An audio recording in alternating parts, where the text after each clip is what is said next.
and welcome to the Mead Hall. Today I am hosting my own creation of Horror Hammer. That I didn't think that was going to be much of a tongue twister as a result. So I have asked the boys to present me with three subjects of lore that they could find anywhere in any faction, any army, pretty much anything in the 40k universe. But I have some exceptions for you. So you will immediately lose a point if any of your three lore pieces that you have chosen are anything to do with Drukhari. So have any of you got anything or of Drukhari, or are you all safe? All safe? I'm safe. All safe. Oh, that makes me very pleased. I didn't want to have to do that. I did, but I didn't, if that makes sense. I brought everything I brought now. Do we start with points, or would that have put us into No, minus so you points? all start with 0. But you could go to But negative. you could go to negative, but you're both safe. So I do have some other little things hidden, but I'm going to keep that to myself because, you know, the game show host has got to be a little bit mean. So, right. So your criteria for your lore is you get a point for the presentation, so how you tell me what the lore is and how much you big it up, because we're doing messed up stuff, right? So I need you to be like as dramatic with it as possible, and I'm a drama queen, so I like to have as much drama as possible. You get another point for it's disgusting, so that's pretty standard. I think it's gross, and I think that, you know, whatever.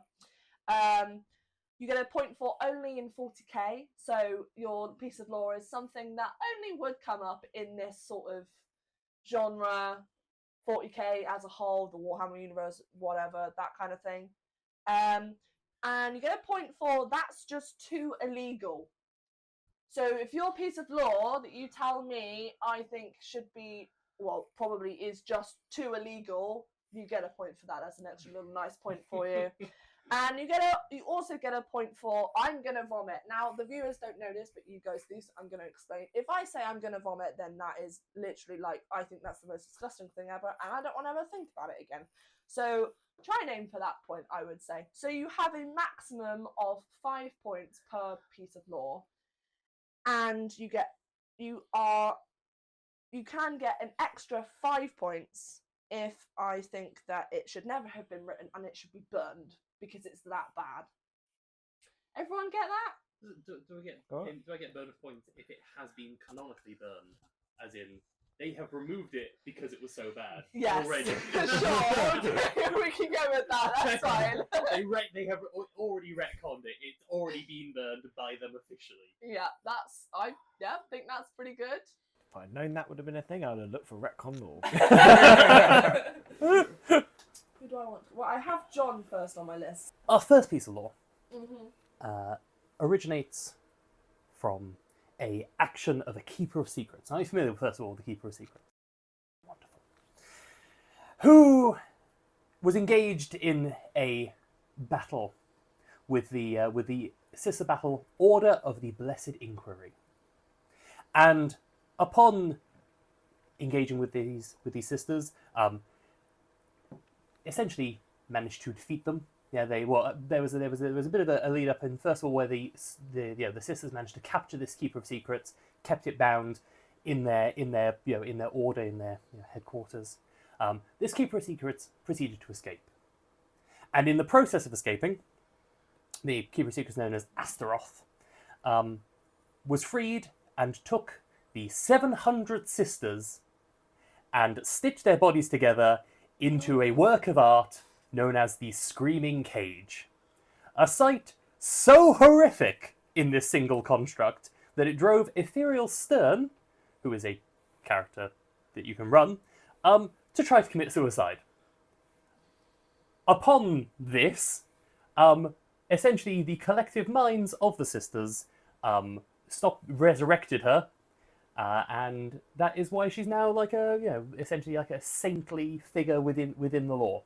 and did eventually, proceed to defeat Astaroth. But there is, and have to put down the 700 sisters that were stitched together into the Screaming Cage. Oh yeah. So, you ever seen 300? It was that, but they Yeah. were all still alive. Yeah, so a bit like that. Yeah, and Just 700. worse. Yeah, just worse. so much worse. All I could think about was in The Witcher when Oh yeah. they're all amalgamated. Oh, I'm gonna vomit. That's disgusting. Yeah, that's disgusting. Presentation was beautiful, by the way. You always give such a dramatic voice with it. You really should do like voiceover work. You have that like deep, rich voice. That's right. It's the. I think it's the beard. It's nothing but comparison to there's a voice actor I follow who's I'm not going to give you a point for only in 40k because we've just established that has been done before. yeah. But I am going to give you a point for that's too illegal. And I am going to give you an extra 5 points for why was that written about burn it. Yep. Because I just think that's that gross. one's not been retconned. Oh, There's some Bad. which have been. so you have scored a total of 9 points. I'll take 9 out So of 10. that is not bad. That That's is pretty not good. bad. That's pretty good going. So I have Joe on my list next. Right. So I would like your first piece of thought, please. Okay. Joe. I am going to start tamer than that. Did I go too hard out the gate? You've set a bar. The bar is very high. The bar is. The Bar's meant to be down here somewhere. You went about here. You gave me a brief and you said, find the worst things. And I went and I found the worst You things. started with a 9 out of 10. Yeah. Yeah, it's a very strong start. Yeah. Okay. So I'm going to start with a quote from this particular area of lore. Okay. Thank the Emperor, we're saved, shouted Marast, as he flung his lanky body at the feet of the Space Marine, clutching gratefully at the feet of their saviours. The Longshanks wept, disbelieving of their salvation. Now this is a piece of lore where some Space Marines show up. They Okay. save a little colony. But the colony is deemed to be not human. Mm-hmm. And thus the colony that is thanking the Emperor for their salvation is wiped by the Space Marines that appear. But they had one person among them that was deemed human enough and was really close with the colony. And the Space Marines deemed that one person who's just watched everyone else that they have gone through terrible hardship with be just wiped away. They're like, oh yeah, we'll save you.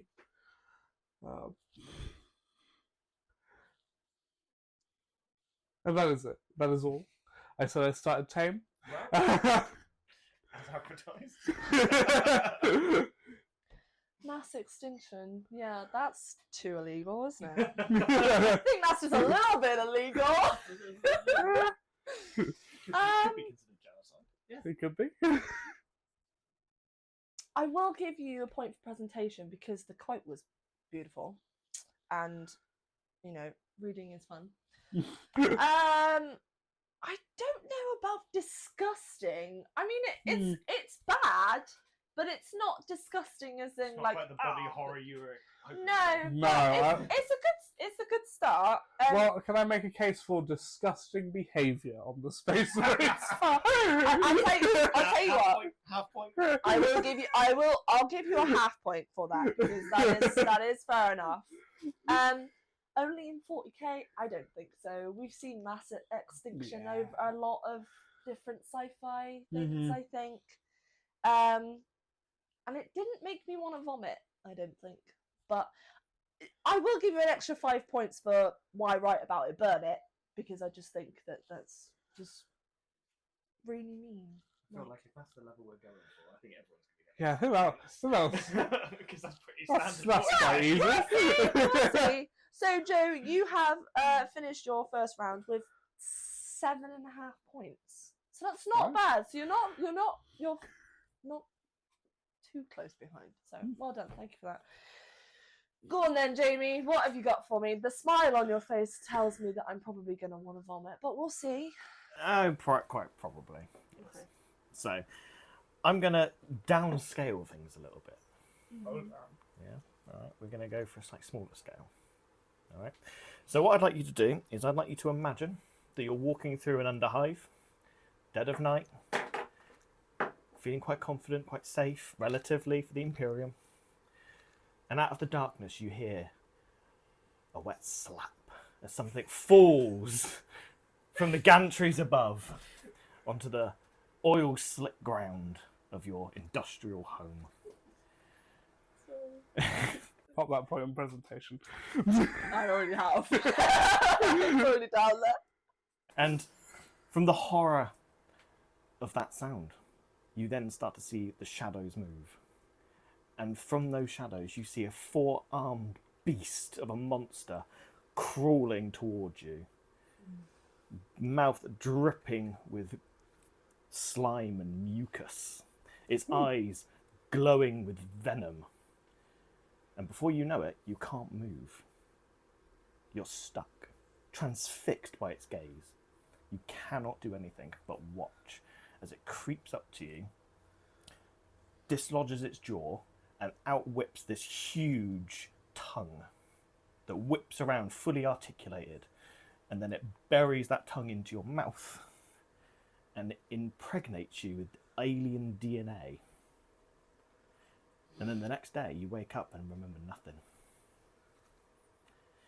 This is the story of the Gene Stealer cults and how they start.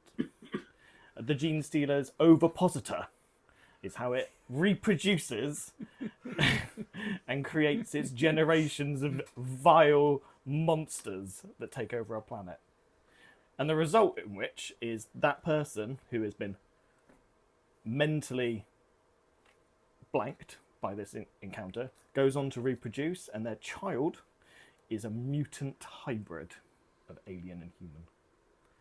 Just take the 10 points, Jamie. Yeah, Oh my god. good. First of all, the presentation was beautiful. Second of all, that's absolutely disgusting. And I am giving you a point for only in 40k because I've never. That's just way too illegal, and I literally am gonna vomit. So, why was that a thing? Why write about it? Burn it. You've got 10 points. So yes. I mean, that's still canon law to this day. Yeah. God. Yeah. It has not been canonically banned. Nope. Well, we've finished round 1 with Jamie in first place with 10 points, and you are falling close behind John with 9, and you are doing a very good runner-up with 7.5. So that's not bad. Not a bad first round, I don't think. So we'll go the opposite way now. So Joe, would you like to give me your second piece of law, please? Sure, that is not the opposite. But... Who do we start with? Oh yeah. Starting with the person who's Sorry. I knew what you meant. Yeah. Second piece of law. Let me read to get this presentation just right, you know, because didn't know we'd have points for presentation. So, I'm crafty like that. yeah. This is from the Eisenstein, Mm-hmm. the Eisenhorn novels. It is essentially, imagine you have this hero. You look up to this man, this man of the Imperium, this man of honor. You look up to him, and you're his biggest fan. And you know, the phrase "never meet your heroes" sort of comes to mind. But imagine you get to meet him, and you know, you express how much of a big fan you are to him. You express how much you know, you look up to him and how much of an inspiration he is. And imagine if after that his response was to turn you into what is called a demon host. Essentially, taking his biggest fan, this person who looks up to them, and feeding his soul to a demon in order to save himself. Yeah, that is But yeah, and then after turning them into a demon host, they just keep resummoning the demon and keep sacrificing in a big old loop. Yeah. That really upsets me. That's the only response I had to that. What the actual hell? Okay. Does not say in the post how old the fan was, but like I can imagine like a boyish guardsman or something. It's the images it brings to mind. Well, obviously, you get a point for beautiful presentation again. You guys, I think you guys just have such a presence with your voices. I think that we should definitely do some voice acting and stuff together. It'd be good. I'll give you a half point for disgusting behaviour again because That's fair. It's disgusting behaviour. It's yeah. I am going to give you a point for only in 40k because I can't think of anything off the top of my head where that's been done before. I can't. I don't know why I'm trying to think of some word. No. I will give you a point for that's just too legal. It didn't want to make me vomit, but That's fair. it would have been closer, I think. So yeah, well done, Joe. That's good. I enjoyed that. John. So, 40k obviously primarily focuses, in the game and in the series and in the battles that happen. But what happens after those battles? The aftermath. What then follows on? Well, I'd like to tell you about what happened to a Tau planet that lost to the Mechanicus. Okay. The Mechanicus would proceed to every day round up the remaining Tau civilians left behind, and they would march them down a long road, littered, piled high, nigh to the point that it made a wall, with the corpses of the Tau that had tried to escape this walk. And at the end of it, they reach a cliff, upon which they fall onto a conveyor belt, an electrified conveyor belt that simply paralyzes the Tau bodies. As this conveyor belt rolls along, it tips them, motionless, into a furnace. And this was being witnessed in the book that this is from by an Inquisitor. And they discuss about how the Mechanica say this simply adds fuel to the fire. This is they have this level of attachment. But he says, "But I know better. This is a lesson, a statement so vile and extreme, it will be carried word of mouth across the Damocles Gulf and still further afield. The message is clear enough. Those who sought to take advantage of the Imperium will find themselves on the pyre, becoming part of humanity's great war machine in a far more direct fashion than they intended. Cross the sovereign territory of mankind at your peril. We have inhumanity to spare." I'm gonna vomit. Oh, okay. Obviously, you get a point for presentation because brilliant. That was like audiobook level voice acting there, I've got to say. And a point for it's disgusting because I just imagine the stench. Just is, yeah. And the walk that they have to do. That's just too illegal, man. That is just too illegal to the point where that's bordering like. I mean, obviously it's insane, but that's just like on another level. And you get a point for I'm gonna vomit as well. So, well done. That's a pretty solid round. I swear, like the Mechanicus are one of the most brutal factions. I could have done this entire thing just on Mechanicus. Like there is the description of how they make servitors, and like that would fill every criteria. But I want to try. I found that one. And I was like, I'm sure we're gonna do more episodes of Horrorhammer that I want to do. So I'm sure you'll have an opportunity to bring in some things from Old World as well, because there's some fun things in there as well. Because that was before they really started to get some filters on their writing. Oh yeah. All right, Jamie, it is your turn again. Okay. So, we're going to keep things fairly contained again. All right, we're not going to go too wild. All right. Saving the best for last. We are gonna. Well, I don't know about best till last, but it's certainly a story for last. So, let's set the scene for you. All right. You're an aspiring warp-capable marine, likely of a traitor legion, although possibly loyalist. And you've been approached by some of the grandest psychers in the entire universe, the Thousand Suns themselves, and they want you to be a member of their legion, because obviously the Thousand Suns don't have many flesh and bone warriors and Astartes, and they actively seek out psychers, and they will recruit outside of their own gene seed. Rare, but they do in theory. And you're one of these potential aspirants, these people that can join the Thousand Suns and join Magnus and his cabal. So you spend a long time training and working with these sorcerers, learning the ways of chaos magic. But one day, you wake up. Not in the esteemed robes of the Cabal, but not able to feel anything below the neck. You can't move. You can't breathe for yourself. You can't even really see for yourself. Your entire bodily functions kind of stopped working. And in that moment, you realise the reason you can't breathe is because you've got tubes running down your throat and your nose. Your limbs, you can't feel them because they're not there. And it's in that horrifying moment that you realise that you can't access the warp either. You've been cut off.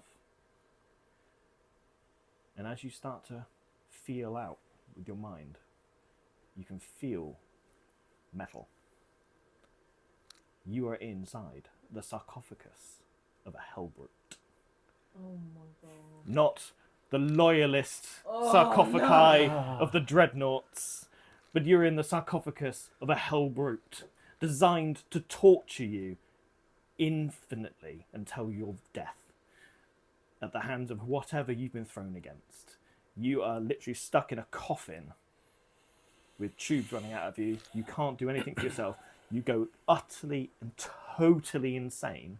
So insane that your Hellbrute, the thing you're piloting, unwillingly, for the Thousand Suns, because they don't want to waste their own people, hence why they've recruited you, not to join them as a esteemed member of their cabal, but to just pilot their war machines. You go so insane that they actually chain you down between combat engagements because they just know you're going to go berserk. The utter insanity and the horror of being stuck in a metal box. Ooh. Literal shivers. Literal shivers. And not many people know that that's how the Thousand Suns actually make Hellbrutes. Oh. Right, presentation again, and that's disgusting. And I mean, like, that's like true. It doesn't make me want to vomit, but that is like truly disgusting. Like, yeah. And I am going to give you a point for only in 40k because I've never heard something that horrible anywhere else. I don't think so. You can have that one, and that's just too illegal, man. That's just. I mean. There's got to be a different way they can do that, but I guess they have no conscience, so it's fine. There is probably a better way they can do it. They just don't want to do it that way. They could just make regular dreadnoughts. Oh. Are they not psychically? Are they literally like cut off from it, or did they still have warp? Because I thought So even the so the Hellbrutes don't have any psychic powers in Thousand Suns.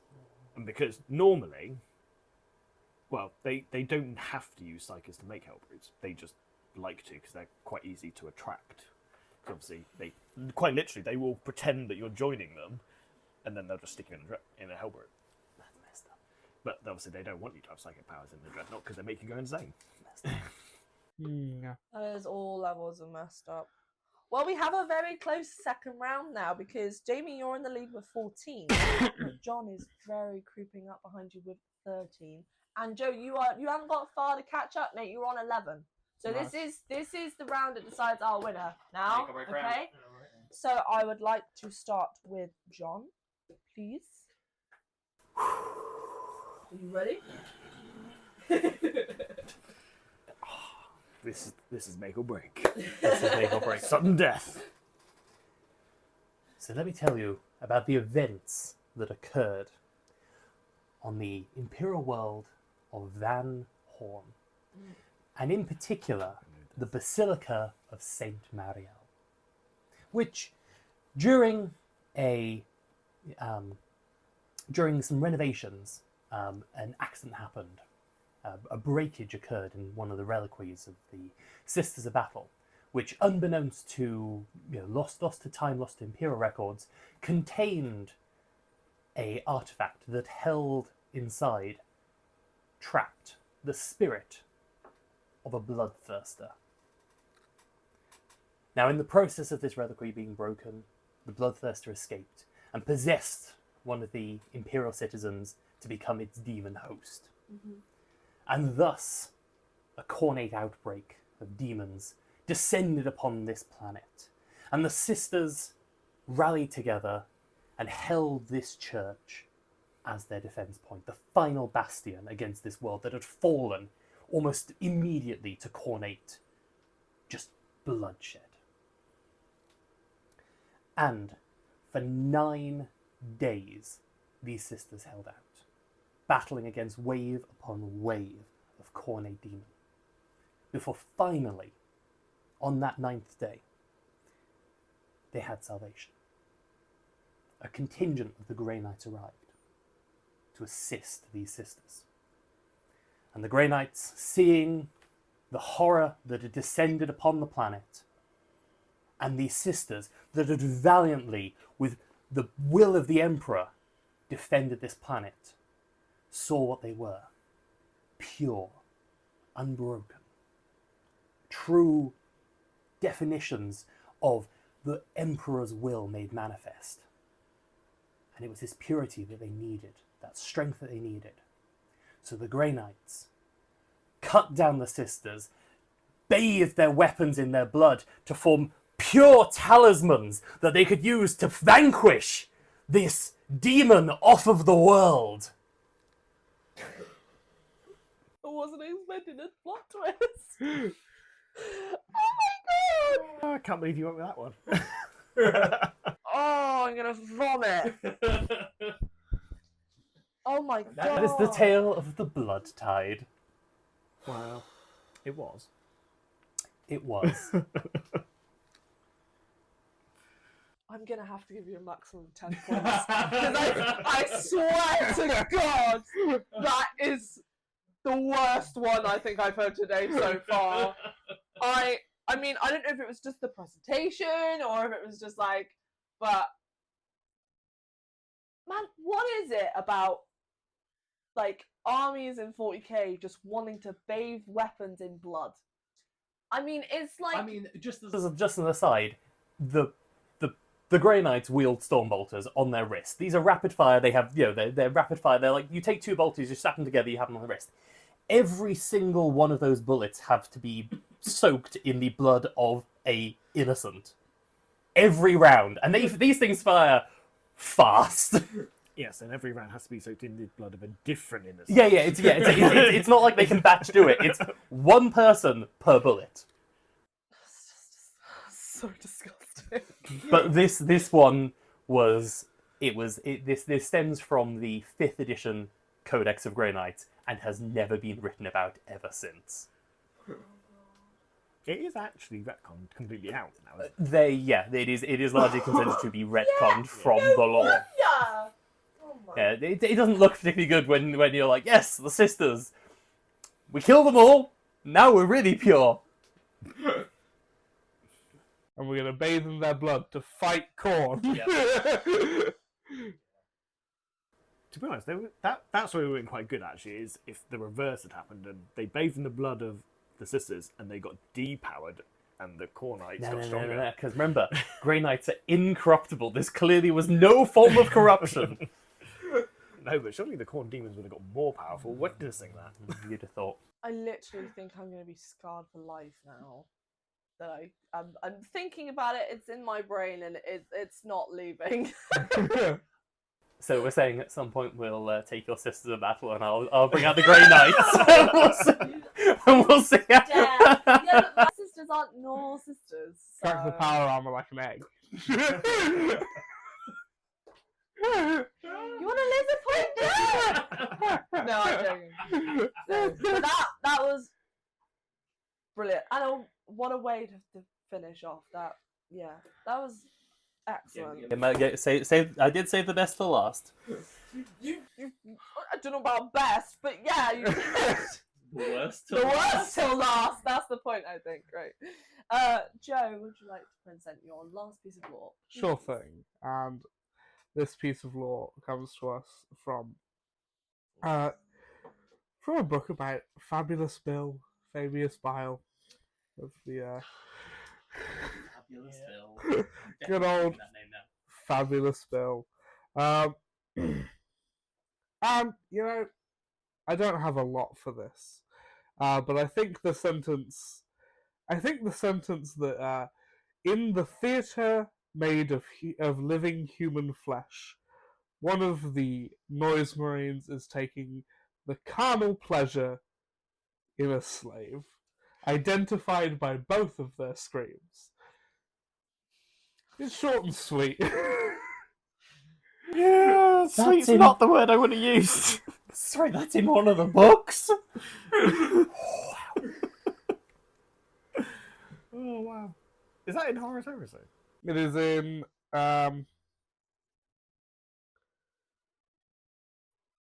Primogenitor. Has that been retconned? Not to my knowledge. Oh Lord. Okay. Right. Well. It's disgusting. Only in 40k, because I think that's not something I've heard of happening before anywhere else, which is, it's completely illegal. And I'm going to vomit, and I'm going to give you an extra 5 points, because why was that written? Burn it now. And I also had an extra point up to grabs, if anything included, Fabulous Bill, because I think he's fascinating. He's disgusting. Can I just make that clear? It's disgusting. What he does is disgusting. But as a villain, as a character, I think he's fascinating. So you get an extra point for that, Joe. So you have 10 points. Yeah, that was a little secret one there, So, Jamie, you are going to close Okay.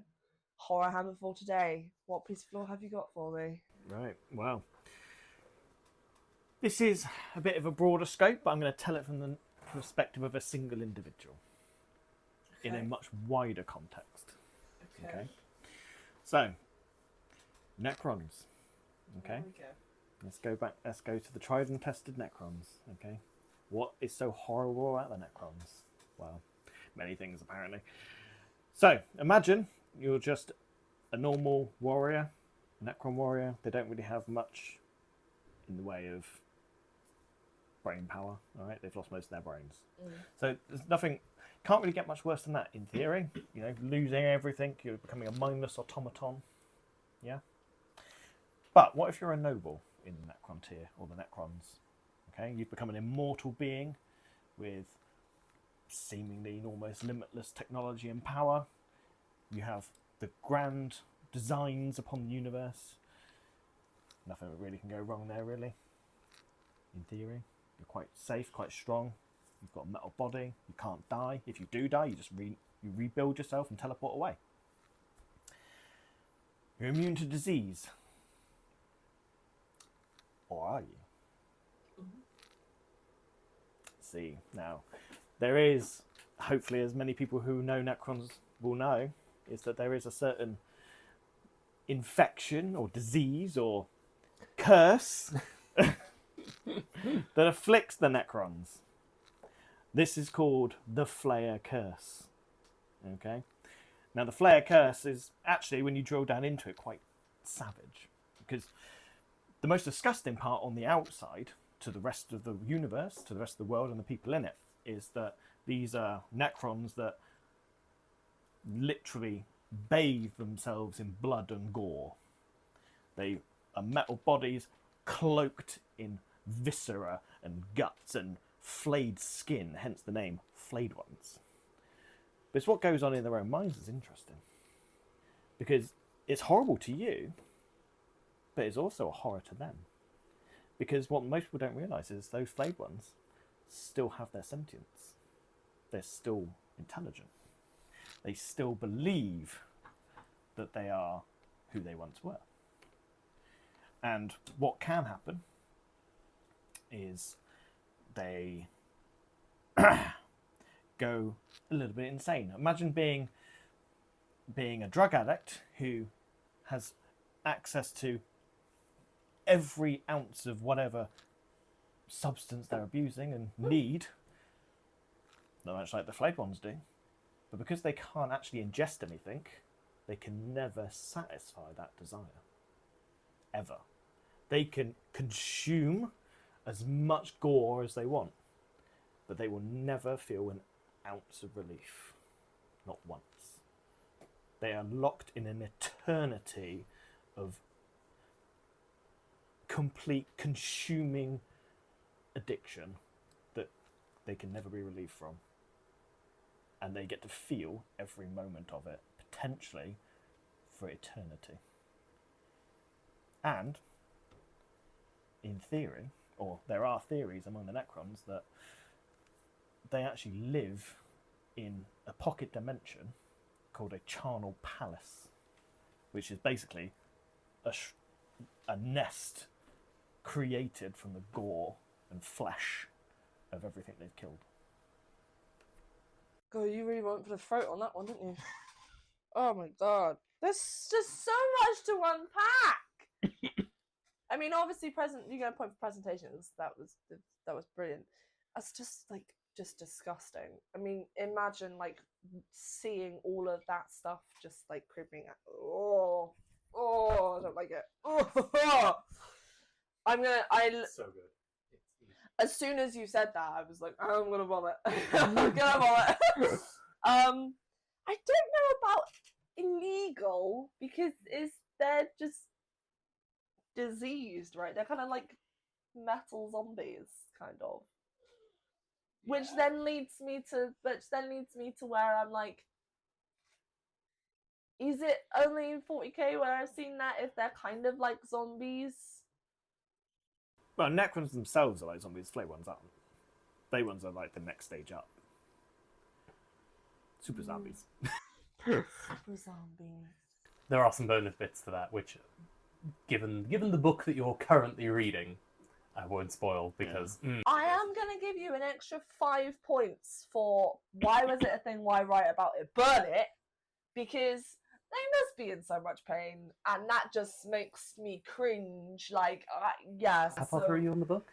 Oh, I've only got the first couple chapters in. Oh, you're in for it. You thought if what you researched there, you have scratched the surface on that particular thread because you thought it was bad just reading it there. Oh, you've not heard anything compared to the descriptions that come from that book. Well, that does bring us to a close, and it is so close. So, John, you have won with 23 points. So, well done. Well done, I am John. Norse. Woo, You are well Norse. done. The Grey Knights was the one that it knocked you out of the park. That's the worst one. Apart from the Fabius Bile one, I think that was the worst. But with Fabius Bile, it's always going to be bad. But that was the worst one I've heard all afternoon. So, Jamie, you have fallen in second place with 22 points. It has been so close, but you started off really strong, and I think that gave you a little bit of a head start. And Joe, I didn't want to go for the obvious ones. I tried to find the more obscure ones. Joe, you have gone in third, but you have got 21 points. So all of you are 1 point within each other. So it was absolutely close. I mean, Fabius Bile won you over with me because that'll always get on my good side. So the next time we do this, everyone's just going to bring Fabius Bile. There's that new book that's just come out. I'm like, oh. And I'm very pleased with all of you because nobody lost a point for saying there's no good guys in 40k. because I put that down as a minus point because I was really hoping one of you was going to say it, but you didn't, so it's fine. It's not a problem. And there was also an extra point up for grabs for giving a piece of lore about the Screaming Gallery, which is my favourite piece of lore and what I was going to choose if I was a contestant in this game, which is obviously... It's not to say I didn't read about that one, and it very nearly made it onto the list. I'll keep that. Very close, but it probably won't be the same as next time. Next time I'll choose 2 different ones that you can get extra points for, but yeah, you all did really well. I'm really pleased. Went really... Please, I'm appalled and horrified and sad, and I'm going to have a very cold shower. So yes, John, you are the winner of today. So the winner of the worst. Well, thank you very much for watching. This has been episode 1 of Horror Hammer. I have been Elle, your lovely host, and this has been Joe. And Jay. And John. And thank you very much, boys. This has been very enjoyable. Please like, subscribe, follow us on Instagram, and we'll see you next time at the Mead Hall. Goodbye. Bye!